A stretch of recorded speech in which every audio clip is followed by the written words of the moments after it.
लोक प्रभुजी कोटि कोटि दंडवत जनाऊँगी। आज पद्मपाद पीठर शीर्ष एकत्रित होता एक धर्म साधना समावेश आज प्रसंग आनंद बाबा मते ध्यान विषय रे किछि कहवाई निर्देश देइथिबारु तांको मु अनेक अनेक कृतज्ञता ज्ञापन करुछि। मनीष मन को शांत एवं निश्चल रखिबाकू तत्सहित परमात्मांकर सानिध्य लाभ करिबा पाई अति सहज सरल कष्ट विहीन सूक्ष्म कौशल होछि एक ध्यान एवं इंद्रिय समस्त चिंता चेतना को दूरीभूत करी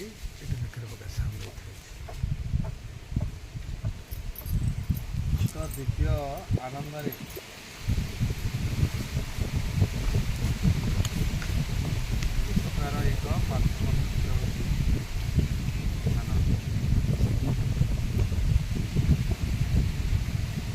माने जिते साधु संत मुनि ऋषि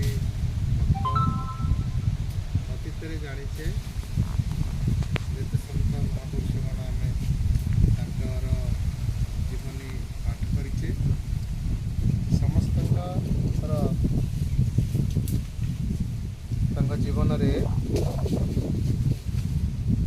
ध्यानटा को गुरुत्व देइछन्ति। ध्यान बिना ईश्वरंकर सानिध्य लाभ करिबा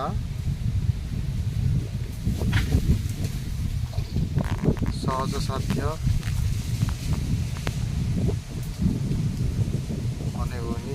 ध्यान करिबा द्वारा शीघ्र भगवानकर कृपा आनंद तत्सहित एक दिव्य अनुभूति मनीष पाई था।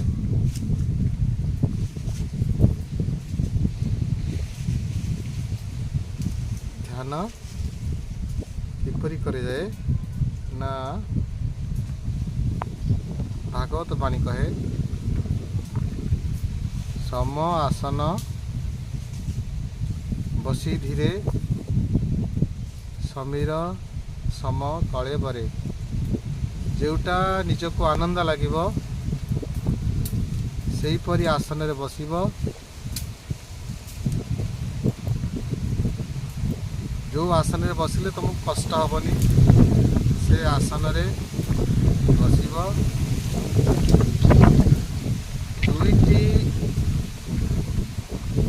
दुई आखि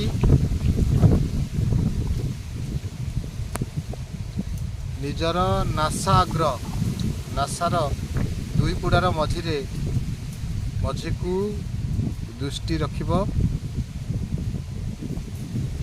संपूर्ण भाव आखि बुझीबनी कि संपूर्ण भाव अनेबनी। अर्ध बुझिला अधा बुझा अवस्था आखि की नासाग्र स्थिर भाव रखिब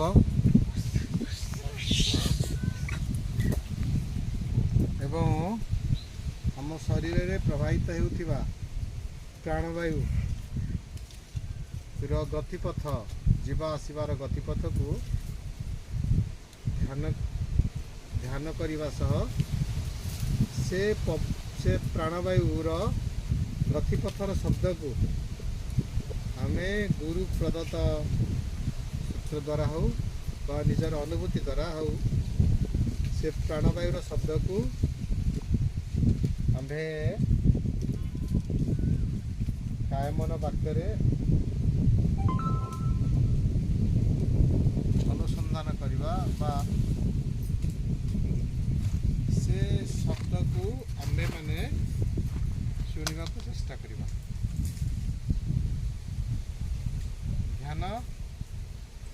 ଏପରି ଏକ ସ୍ଥାନରେ ହେବା ଦରକାର ଯେଉଁ ସ୍ଥାନରେ ଏ ସଂସାରର କୌଣସି କୋଳାହଳ ଆମ ଧ୍ୟାନ ଉପରେ ପ୍ରଭାବ ପଡ଼ିବ ନାହିଁ। ସବୁଠାରୁ ଉତ୍କୃଷ୍ଟ ଧ୍ୟାନ ସମୟ ହେଉଛି